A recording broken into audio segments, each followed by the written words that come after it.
Welcome to Dr. Lottie Science with Soul. I am Dr. Lottie and the host of this podcast. Today, I am so excited to introduce William Peters. William Peters has a master's in education and integrative counseling psychology, and he is the founder of the Shared Crossing Project, whose mission is to positively transform relationships to death and dying through education and raising awareness about shared crossings and their healing benefits. As the director of the Shared Crossing Research Initiative, William and his team collect and study extraordinary end-of-life experiences, or shared crossings. William is the global leader in shared death studies and end-of-life phenomenon. He has developed methods to facilitate shared death experience and to assist experiencers in meaningfully integrating their experiences. William is a psychotherapist at the Family Therapy Institute of Santa Barbara, California, where he specializes in end-of-life counseling as a means towards psycho-spiritual evolution. He served as a hospice worker with the Zen Hospice Project in San Francisco, and his work is informed by his two near-death experiences and a variety of shared crossings. William has presented at the American Academy of Hospice and Palliative Medicine's annual conference, and William's work has appeared in the American Journal of Hospice and Palliative Medicine and in Omega, Journal of Death Studies. William's best-selling book, entitled At Heaven's Door: What Shared Journeys to the Afterlife Teach About Dying Well and Living Better, was published by Simon & Schuster earlier this year. For more information on William, go to williampeters.info or sharedcrossing.com. So welcome, William. I'm so excited to have you as a guest today. Thank you, Dr. Lottie. Good to be here. And I'm excited for our dialogue. I am very excited too, because I've interviewed other people who had shared death experiences, and I can't wait to have you share with the audience all your knowledge and research. But before we dive into the shared crossings or crossing over, I know you had two near-death experiences. So can you just tell us briefly about your near-death experience? Yeah, so my first one happened when I was 17 years old, just living a kind of typical upper middle class life in San Francisco Bay Area. And as so many people in that area do, we go to Lake Tahoe for the weekend to ski and then return. And I was skiing there between Christmas and New Year. And like I said, I was 17 years old. And just one morning I went out and I was skiing down rather quickly down a steep run, and I caught an edge and flew into the air, and I landed really poorly and broke my back. And as I did that, I was catapulted out of my body. So I just remember kind of a boom, thud, crack in my back. Everything went dark. But as everything went dark, I still had an observing aspect of myself, like consciousness, or that witness, which we all have. And certainly the mindfulness practices get us more in touch with that. So that witness was just there in the darkness. And then all of a sudden, I started pulling away from my body on my physical body on the ski slopes, and I could see it on the slope there. And I was enamored. I was enthralled by the beauty as I was looking at the ski area, Lake Tahoe, San Francisco Bay Area, Colorado Rockies. And then eventually I had a satellite view of planet Earth. And it was gorgeous. As I was moving away and into this beautiful galaxy, I had a life review, and I saw, many, if not all, of the pertinent actions I had taken in the first 17 years of my life. A real lesson on karma. Hadn't been the nicest guy, I guess. And then as I enter into this tunnel, I realized out in the distance there was a brilliant light, and at that moment I realized I'm dying. And I did not want to die, which is an unusual feature for most near-death experiencers. Most near-death experiencers get into that light and are very much at peace and don't want to leave. For me, I had the response of, oh, I don't want to die. I didn't complete what I came to this incarnation to do. And I sure as hell don't want to do childhood again, because I know I'm going back. And so I pled with God, if you will. I grew up Catholic and said, hey, you got to send me back. I do not want to be here. And I was still, at some point, as I went into the light, I was still at peace. And I got to a point where, oh, well, whatever happens, happens. I'm okay here. But then I felt a pushback on my body, and I started heading back to Earth. And I said, thank you. Thank you.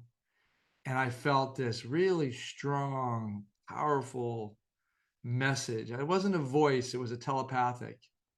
Make something of your life. And so I came back into my body.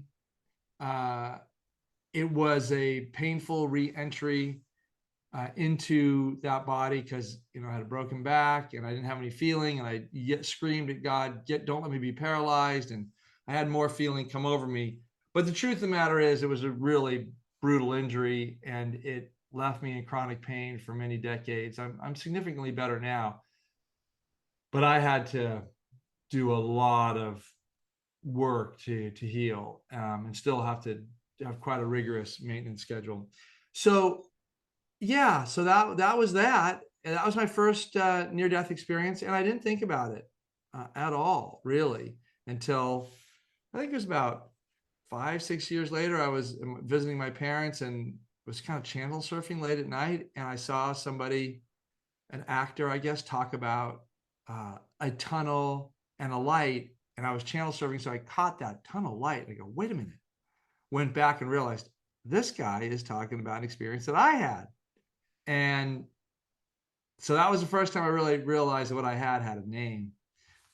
So yeah, and I have a second NDE about 13 years later, at about 30 years old. And I was in ICU because I had contracted a rare blood disease called idiopathic thrombocytopenia, a real low platelet count.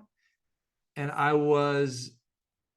didn't know it when I was there. I was simply in the ICU.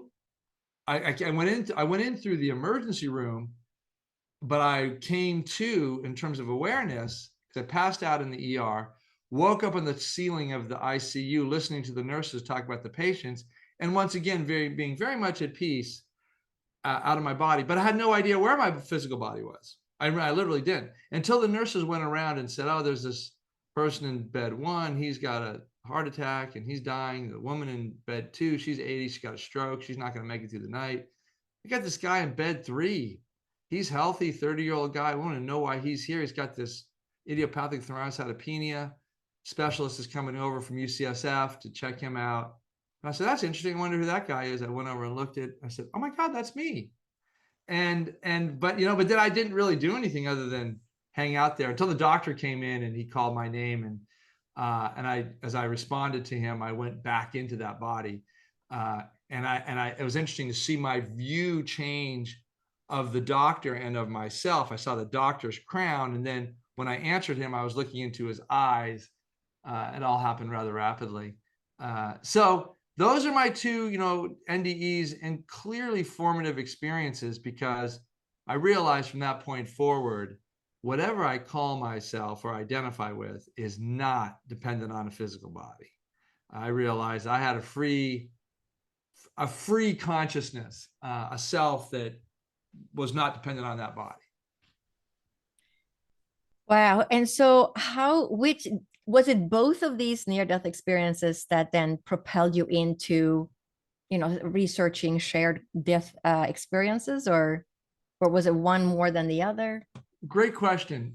Because in between my first NDE and my second NDE, these experiences have as you're well aware, as an experience yourself, they have a very transformative impact on people.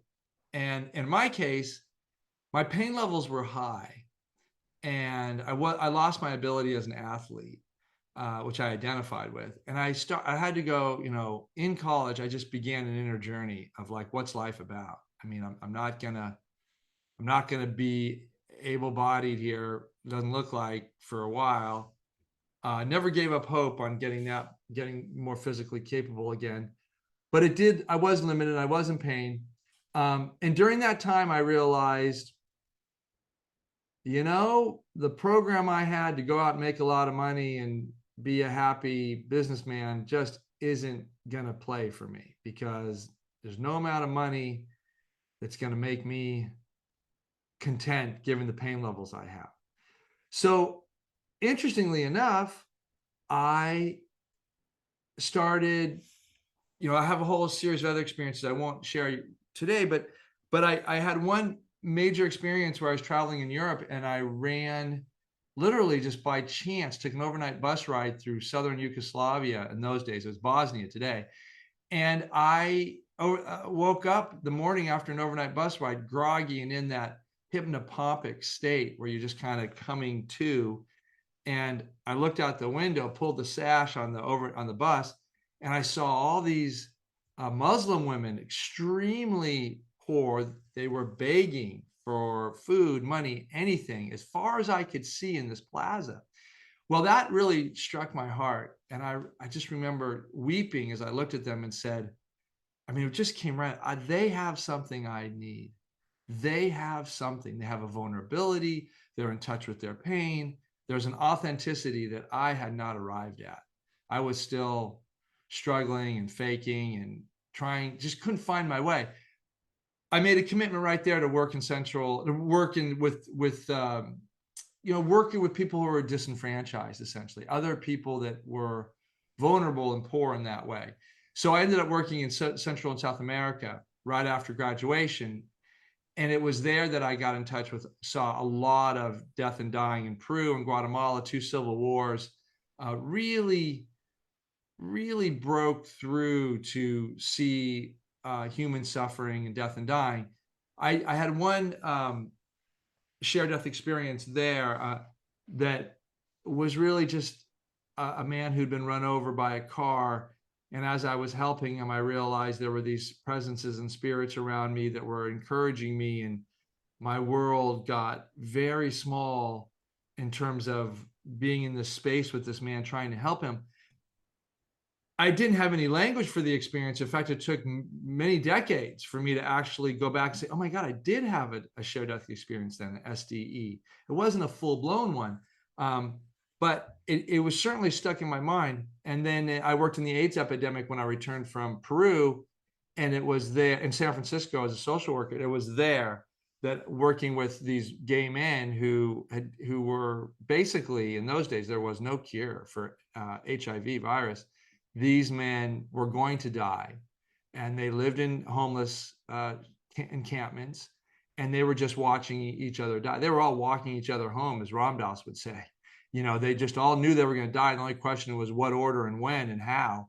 But for me, I was able to experience these men in very courageous ways as they went through death and dying, and they shared with me these shared death experience. So I think right now, Dr. Light, I should probably just give a definition for a shared death experience, because what a shared death experience is, it's very similar in phenomena to the near-death experience.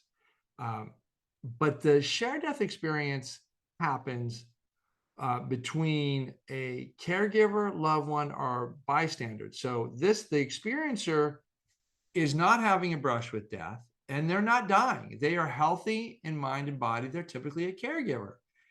But what they report is, in and around the time of death, they feel like they join or accompany the dying on their transition into the initial stages of the afterlife, and experience many of these NDE qualities. And that they come back from this experience with a major aha, and just like, wait a minute, what was that? Was it real? Because when they come back, unlike NDEs who are often physically impaired, mentally challenged for a while, physiologically trying to recover, and SDER comes back in full health in mind and body, and they are right away on their docket is, what was that? That doesn't mean they're going to share it, because it's such a profound experience that they fear that healthcare providers specifically will label them as having some sort of hallucination or psychotic break. And as our research suggests, that fear is warranted, very warranted. So anyway, so that's what an SDE is, and that's how I got interested in it. Didn't really begin the formal research till many years later, but I did work in Zen Hospice Project.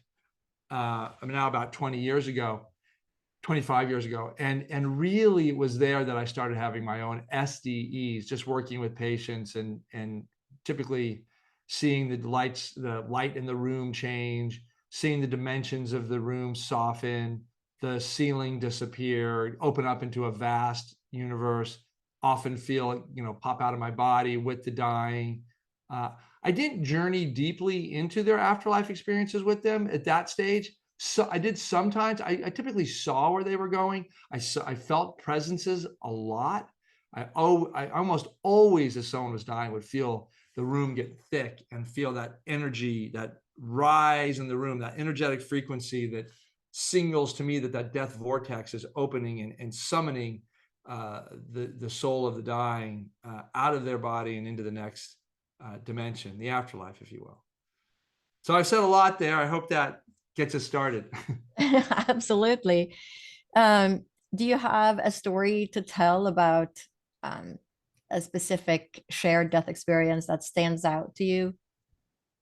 I had a lot of these in my early days in Zen Hospice, but the one I've really been most inspired by and moved by is one that I have with my father just 2 years ago this month. And here's my father dying with Alzheimer's. He's actually has an infection, does not dying of Alzheimer's, but he got an infection and we decided not to treat it because he was, deeply cognitively impaired. So he is unresponsive, breathing heavily, very close to death. In fact, he would die a few moments after this, when I'm with my mother and sister, and all of a sudden, I'm attuning to him as I typically do when I work with the dying, just matching my breath with his and holding his hand. And I tend to have my hand on people's pulse. It just gives me an idea of where they are in their physical body, what the level of stress is, and how they're doing. And all of a sudden, as I'm with him and my mother and sister, I kind of pop into another dimension. And I find myself in my own mind's eye looking right above the feet of my father's bed. And there I see my grandmother and my aunt. And they're kind of dressed in what I would call traditional Irish clothing, which I never saw them wear in their life with me. But my grandmother had a fondness for her Irish roots. So it was an interesting presentation. I also saw my grandfather, who I never met in my life since he died before I was born. And in this, he was the most energetic and communicative. And he actually went over to my mother and said to her, although she didn't hear it, I had to translate, introduced himself and said, I'm, Bob's, that was my father's name, Bob's father. And I want to thank you for being a wonderful wife to him for these 54 years. And I shared that with my mother. I was weeping, and I shared with my mother, and my mother felt the energy of it. She didn't say, what's he saying? She was like, I feel it. I get it. So there was this definite sense of my mother picking up on the presences in the room as well. And then as I felt into the others in this scene, I could feel my father's childhood friends and other ancestors there. I asked, why aren't you taking him? Because he was laboring. And my grandmother and aunt, who were together, very clearly averted my gaze at them and directed me to a place right above them and right above my father. I thought, well, that's interesting. And I moved my gaze in that direction. And as I moved my gaze, at some point, I locked on an energy. Like I felt there's a solid, strong presence here. And as I felt it, it pulled on my heart like a magnet. And I thought, oh, this is a force in this death process that I've called the conductor. This was the force that was managing my father's transition. And when I felt that lock with the conductor, I realized this being was in charge.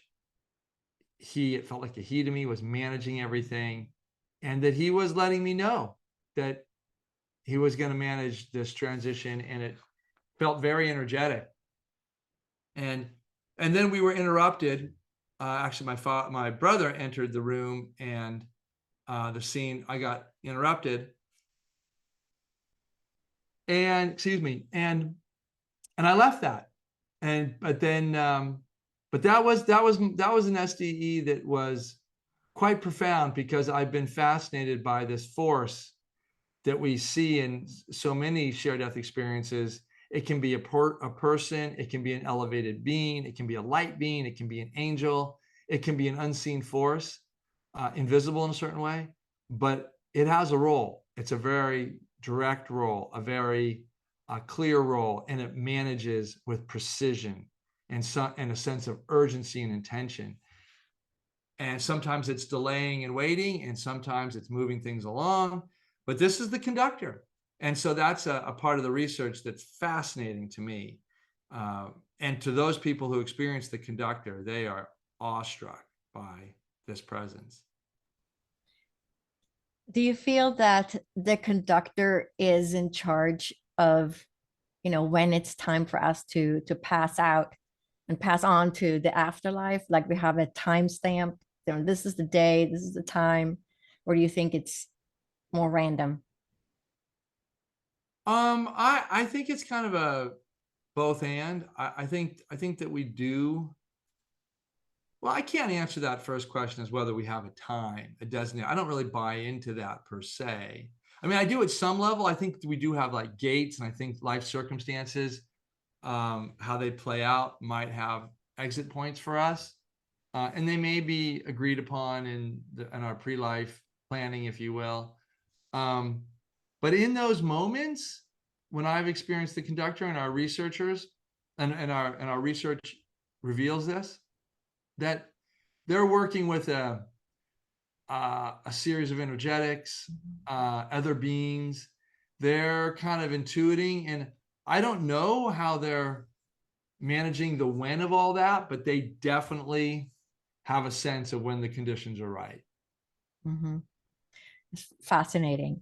So why is it that some people will have a shared death experience and other people don't?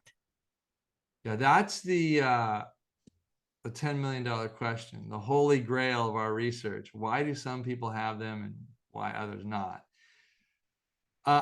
I can tell you that there are things you can do to increase the likelihood of having an SDE. Whether for you, if you're the caregiver, and if you're the dying, there are things you can do as well. And I train on this. I mean, this is the most common question for me is, I want to have the SDE, William. It's a wonderful experience. Can you help me have it? And so I've been developing these methods for a decade now. In fact, when I first started doing the research, I really wanted to research the methods. And then I realized the phenomena wasn't sufficiently substantiated in the literature to be a believable phenomena. So I've been doing that for a decade, but also doing the methods as well. So, but there are really 3 steps that I think are essential, foundational in enabling an SDE. The first is to really understand these phenomena exist. And so that when they happen, you are not resistant, you're more open. So you can begin your death and dying experience, your end of life experience with your loved ones together, honoring that there's a series of experiences. We call them shared crossings. They're spiritual end of life experiences that include, pre-death visions and visitations, post-death visions and visitations, and post-death direct communication, and the SDE, of course.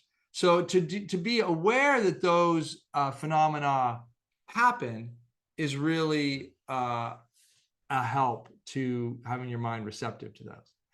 The other thing we do is what I call death prep, and that is we do a life review of everybody who wants in our workshops or seminars. We do a life review. We identify regrets. We work to compassion for ourselves and forgiveness, and make menses with people, and do healing, and eventually arrive at a state of gratitude, and then an acceptance. We work into an acceptance for death and dying. Once those pieces are in place, then I teach the protocols. And the protocols are a series of teachings and guided visualizations and exercises where the dying and the surviving loved one basically make a contract and solidify a bond that will survive the death experience. And if they disconnect, we have practices for people to reconnect, and that happens a lot. The disconnection is natural at the time of death. It's this very strong, threshold that we go through when we die. And so I teach people how to reconnect after that happens. So that's what we do. And I think one of the characteristics of a lot of these experiencers is that they have a mindfulness practice of some type, whether it's meditation or prayer or yoga or Tai Chi, or even walking in nature. These all help cultivate a mind that is receptive to these experiences. So how common do you think a shared death experience is? I don't know. I'm aware of the literature, the research on NDEs. Bruce Grayson, one of the leading researchers in the NDEs, suggests about 5%, maybe as high as 10% of Americans, although that would be generous. I think Bruce would land between 5 and 8%. And in our country, that would be, anywhere between, 15 to 25 million NDE experiencers. But that requires a brush with death.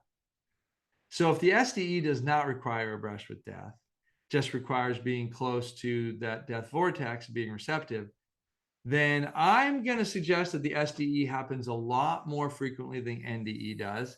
It's just that the SDE is not nearly as well known.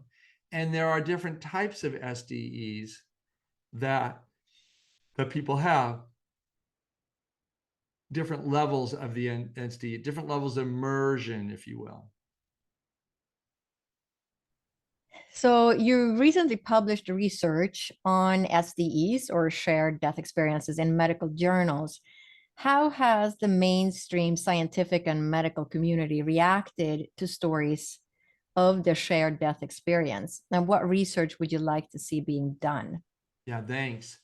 What's interesting is there are 2 articles out, and I think you mentioned them in the beginning of this podcast, Dr. Lottie.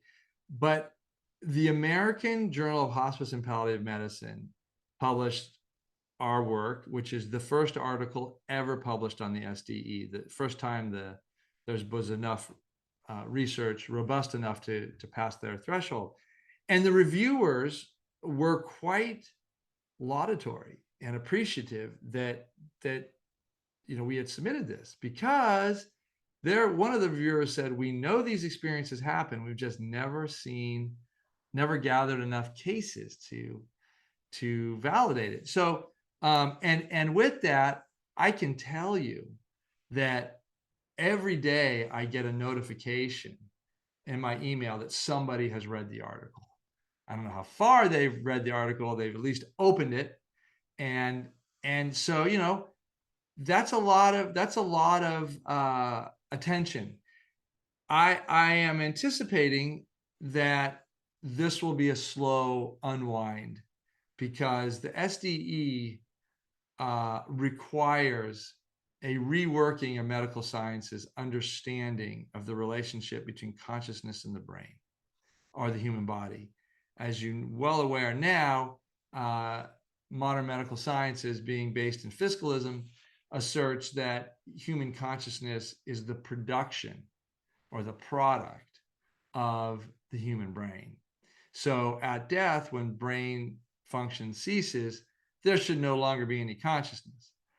Well, the shared death experience suggests something else, as does the NDE, suggests, quite frankly, a continuation of consciousness beyond human death.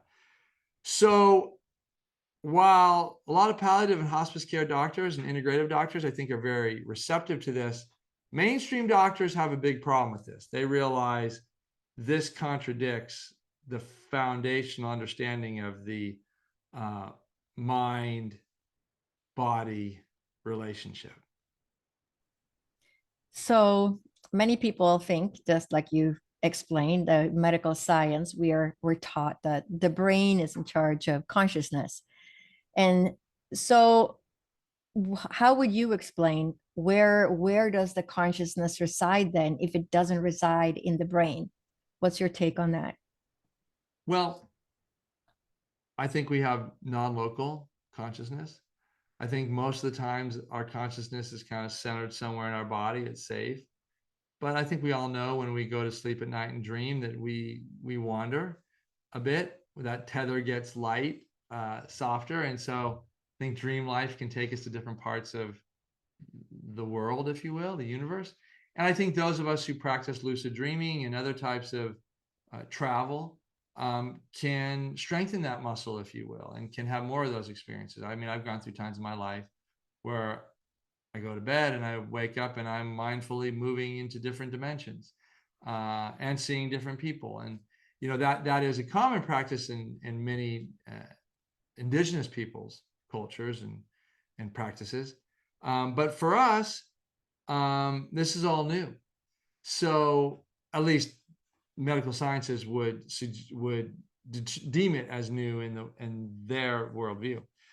So I think the way that this is going to evolve and come into the mainstream is phenomenologically. I think what they're going to realize increasingly with our studies and others, that these experiences happen and we cannot deny them. We don't have to have a theory for why they happen, but we do need to honor them as meaningful experiences. So I think the next round of research really is kind of learning more about the different dimensions, the different patterns that the SDE has. Like, I've done the foundational work and I've laid out the first,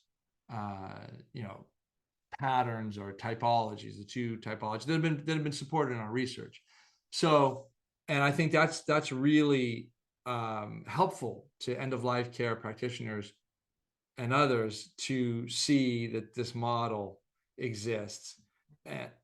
And I would say that I think there's going to be more and more application of this in end-of-life care.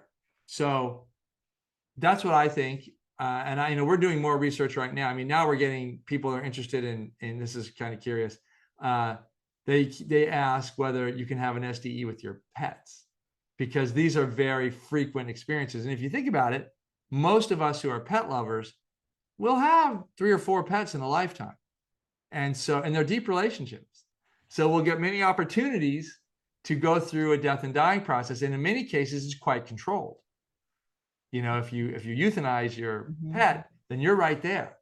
And I have some vets that have given me amazing stories about it, their experience working with patients. So, and I think actually that I kind of feel like that's going to be a back door that's going to soften people to this. It's like, wait a minute, these happen with pets, and then they have souls, and then what about humans? So I think we're going to begin to open Pandora's box on this. And as with most things here, Dr. Lottie, you know this better than I do. Most change in medical science happens from the bottom up. As much as medical science wants to say they lead the way, they don't. The major changes in health have always happened from the bottom up, whether it was herbs and nutritional supplements, or chiropractic, or herbal medicine, naturopathic remedies, which I know you're quite astute on. They didn't happen because medical science says, oh, these are good things, we should try them. No, they were forced into changing their ways. And I think when you come to spirituality, I think you're going to see that, because this all falls under the rubric of spiritual experiences. I think you're going to see the medical system at that level of hospice and palliative medicine in particular respond to their patients saying something like this, because I hear this in my town from my palliative care MDs, hospice doctors, who are quite open to the SDE in this town, in large part because of, I would think, because of all the research that happens here, and it's kind of a common parlance. Patients come in and say, we want to have the SDE, and we want all the hospice care people to know that that's what we're going for. And so do you know about that? Will you support us? Da, da, da. We want medication lower. They want different things, that we think improve the probability of having an SDE. So that's how I think it's going to happen. I think it's going to happen from patients and family members wanting to have the best end of life experience possible. I mean, it's just fascinating. Thinking of all the people that are listening to this podcast, how can they prepare themselves? Like, how can they take a class, or how do they, they're thinking, well, my elderly mother or my elderly father, I would love to have that shared death experience. How do they go about that? Yeah, I mean, the first and easiest way to do it is, like, it's good they're listening to this podcast. The podcast is a great way to gather information. But I have a book that's written for the general public, which you identified at Heaven's Door, and it's published by Simon and Schuster. It's widely distributed, and it was designed it was Simon and Schuster's aspiration, and to make the shared death experience available to the public, widespread. And the book is sold very well and is increasing to sell. It's selling because it's catching on. And the reason why I say that is not just to buy the book, it's because it's the easiest, most expeditious way you can learn about the shared death experience, with 28 stories now that are written about. Now, you can also come to our website, where we have a story library. So if you go to our website, you go to Discover, there's a tab on the menu called Discover. You'll see shared crossing stories and story library. There you'll see we rotate stories in so people can hear firsthand accounts of people having these. The other thing to do if you want to dive in, the Pathway program is the program that we teach people how to have the SDE, and we're doing them online. Right now, we're doing them in person in Santa Barbara, and other people, sometimes, certainly pre-COVID, I used to be, basically invited to present the Pathway program at different retreat centers and end-of-life care centers and what have you. But now you can do it online, or you come to Santa Barbara or invite me out. If you have a large group, I travel to deliver it. But it's a 3-day workshop. It's really 2.5 days, about 15 hours, weekend, and a Friday evening, and a Saturday and Sunday. But yeah, that's it. And then, I should say that we have studied our methods, and, we are crunching that data now, actually, and we're going to do a formal questionnaire to all our, now our many hundreds of alumni, to see how efficacious our methods have been. But at least 25% of the graduates will have, between 25% and 40% will have an SDE. About 80 to 90% will have some sort of shared crossing. That means typically a visitation or a vision of their departed loved one, usually within the first 3 to 6 months. And so the SDE is ideal, but the visitation is really wonderful. And the training itself, people really love the training because it really gets you connected consciously and lovingly with your loved ones. I always suggest, it's not required, but if you can do it with a friend or loved one, family member, it's a beautiful, sacred experience to prepare for death and dying together. Wow, that sounds amazing. And how do people sign up? Do they go to your website or? Just go to sharedcrossing.com. And there's, you'll see, you can just, bounce around and then you can learn about the pathway there. And there's other, like I said, the story libraries there. There's other information. There's resources there. You can see, our spectrum of end-of-life experiences, various definitions for these experiences. So there's a lot of, accessible, free information. So that sounds amazing. And that's just such a great opportunity for people who want to move into that more spirituality and to have an experience like that. I mean, it's just fascinating that you've been able to develop this to help people have that kind of an experience. Thank you. Yeah, I mean, as you can tell from my upbringing or my formative experiences, my 2 NDEs and other SDEs, I really felt like for whatever reason, this was put on my plate to handle. But I feel blessed that I'm able to do it. It's a lot of work, to do the research and do the teachings. But I'm, really appreciative when people have these experiences or they realize they've had them and they find that the research is so affirming to them. They feel like they've been transformed from somebody who might have been questioning this profound experience to one who now knows they had a real gift from their departing loved one, and they can cherish that. So you had two near-death experiences where you left your body, and you've had several shared death experiences. What's the difference between a near-death experience and a shared death experience? Perspective. Mm-hmm. The terrain is the same. Your perspective is different. When you're the near-death experiencer, you are the primary experiencer. You are moving through the universe away from your body. You're seeing the phenomena, the light, moving towards the glorious light, seeing the deceased loved ones, having the life review, having the sublime feelings, all of that. You come to a boundary, you come to the boundary yourself in the NDE, and you realize you can't go any further. In the shared death experience, you're looking at the same exact terrain. One major difference is the shared death experiencer in over 50% of our cases will be looking at the dying transitioning. They'll be seeing the dying in this space. So that's very different. You're really accompanying the dying or witnessing them as they move along. But in addition to that, you have this almost identical phenomena. You don't tend to get as close to that big light as you do in the NDE experience. And when you have life reviews, there's 3 types of life reviews that you can have as a shared death experiencer. The first is you can have a life review of your life together with the person dying. The second type is you can view a life review of the dying person's life only, or you can have your own life review, strangely enough, that doesn't have anything to do with the dying. All of a sudden you have your own life review. So when we saw that, we're like, wait a minute. So some subtle differences, but not the take home is same terrain, same phenomena, same dominant features, same reality, different vantage point. So would you say that a shared death experience or a near-death experience is evidence of the afterlife?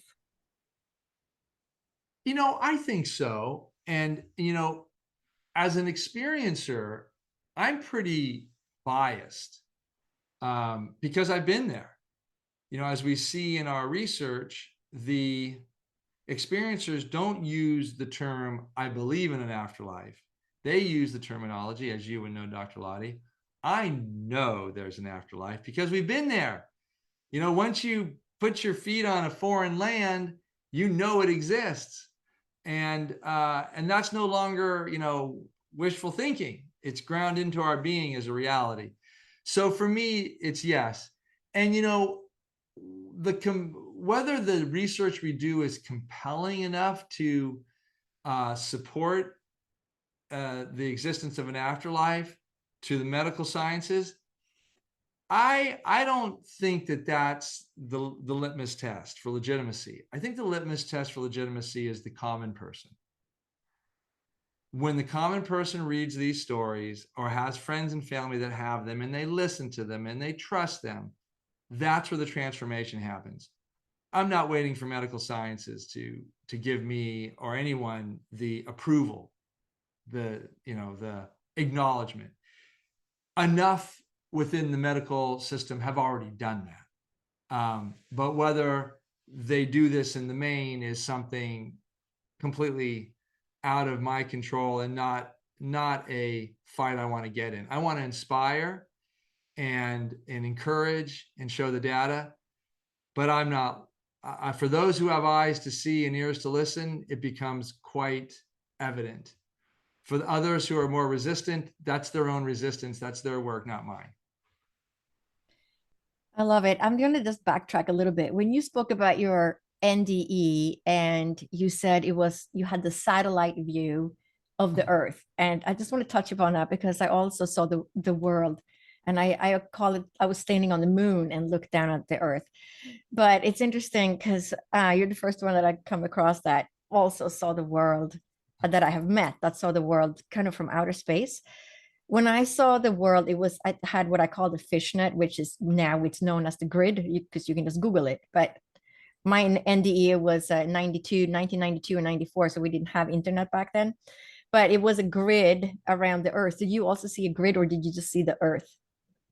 Didn't see a grid. It's interesting. I saw the Earth, and then I was, the reason I saw the Earth, and then I saw the continental U.S., South America, and then the oceans were so vast, and I saw Europe, and then as I moved away, it got smaller and smaller and smaller, and then I got enamored by the solar system, like just because, it's like all of a sudden these stars and comets and whatever moving about are just amazing, And at one time I thought, whoa, am I going to get hit by something out here? But no, it was very safe. And so I kind of got less interested in planet Earth and more interested in what was going on around me. And of course, I was having the life review too. But, in our shared death experience research, we've had about at least 3 or 4 people who have shared this same satellite distant view.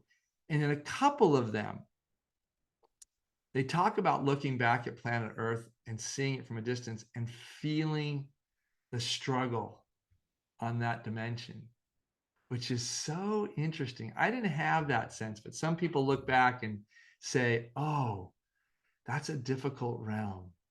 I remember they have some sort of connection that's got an emotional, well, it's probably baggage, but yeah, they have a relationship to the Earth that suggests that it's a tougher zone than where they are. The heavy Earth dimension, where people, Yes. talk about the heavy energy of, because when you're out of body, you're just the light, and it's not so dense, the energy, all right, as you come Yeah. back into your earthly realm. So tell us about your book, At Heaven's Door. Yes. Thank you. So, At Heaven's Door is a compilation of 28 stories that I basically start with more basic SDEs that are at bedside, and then gradually lay out the patterns, the typology. So we have bedside SDEs, and then we have remote SDEs, and then we have SDEs with more than one person, and then we have SDEs that happen through a little bit before, a little bit after. So we had the time space dimensions different. We talk about SDEs where people sense a death from a distance, and others when they actually go right into the experience with the dying and move towards the light and hang out with with deceased relatives.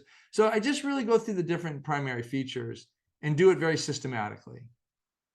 And then I talk about what this means about one of the things that is increasingly interesting to me is the SD is a phenomenal phenomenon, and people who work in end of life and people want to die well are really fascinated by it, and they want to use it as a resource for end of life. But increasingly, I'm compelled by what this says about who we are, that we can actually connect with our loved ones into a different dimension. What does that say about our capacity, our consciousness? I think that is what's really spellbinding, because it means that we're much more than we take ourselves for, and much more than the common medical sciences and materialistic world would, scientific materialism would say about us. We are much more than these, clumps of clay that get animated. We have extra psychic, extra spiritual capacities that allow us to connect across time and space in the different dimensions. Now that's wow. Yeah, that is wow. Yeah. Yeah.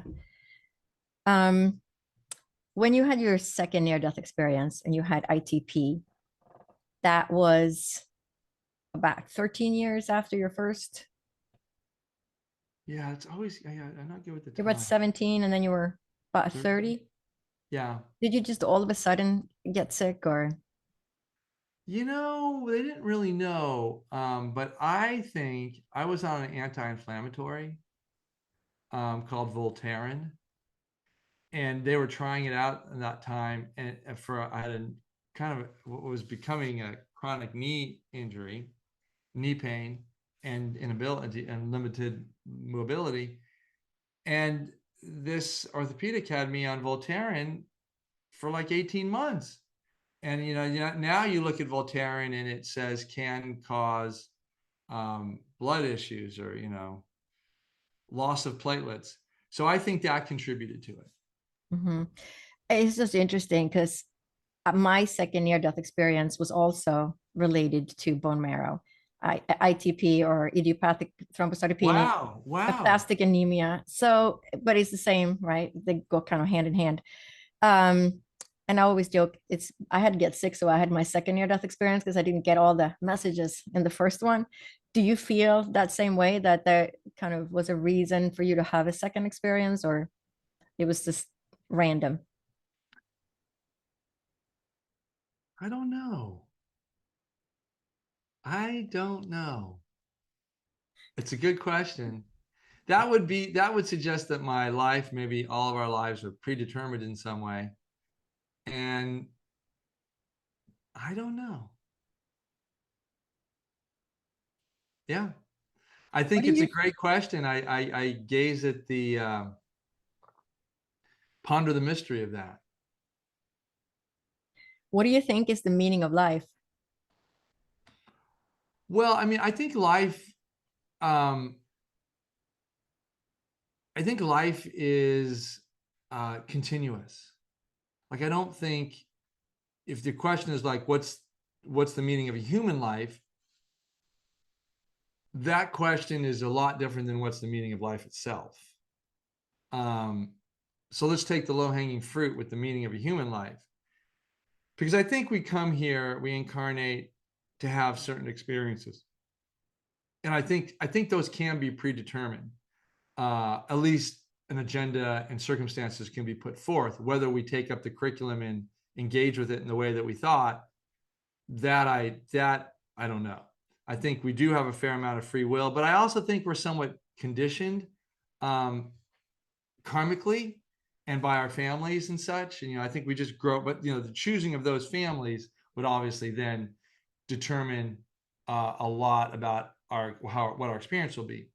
So in a nutshell, I think we come to this space, this human existence, as if it's a grand university. We're coming here hoping to learn some things. We set up the conditions, choose our primary relationships in a certain sense, and then we see what happens. I mean, I think it can all work out, but I also think there's times when we go way off script and things change, and and things, we're supposed to be here and meeting that person and we're not. We're supposed to be doing this work and now we're doing something else. So I don't think it's as tightly scripted as some might suggest. But I also don't think that it's random. So I think I'm kind of living in the middle there. But it is a university, and you may start out as a political science major and end up, doing art therapy. So so there you have that. And then I think life itself, I really think we're all aspects of the divine. I think we're all aspects of that light. Because when I go into that light, and I've done it a number of times in my different out-of-body experiences, NDEs, SDEs, I feel like that's my greatest sense of belonging. Like, it's when I'm in that light, there's no doubt of who I am, what I'm doing. So that seems like that's who I am. I'm part of that. And it seems like these experiences away from the light are some sort of journeys for learning, or maybe that light, call it God, wants to have an experience of itself or wants to grow in certain ways. And so as we being the light, we spread ourselves out for different experiences so that we can grow and learn and evolve. Generally, I think it's all good. I don't have any doubt about the inherent goodness of life itself. I do think there's a lot of obscurations here in this realm. I think there's a lot of going off the rails. The ego is a real problem here. So. I love it. So before we wrap up this interview, if you could give any advice to the listeners, what would that be?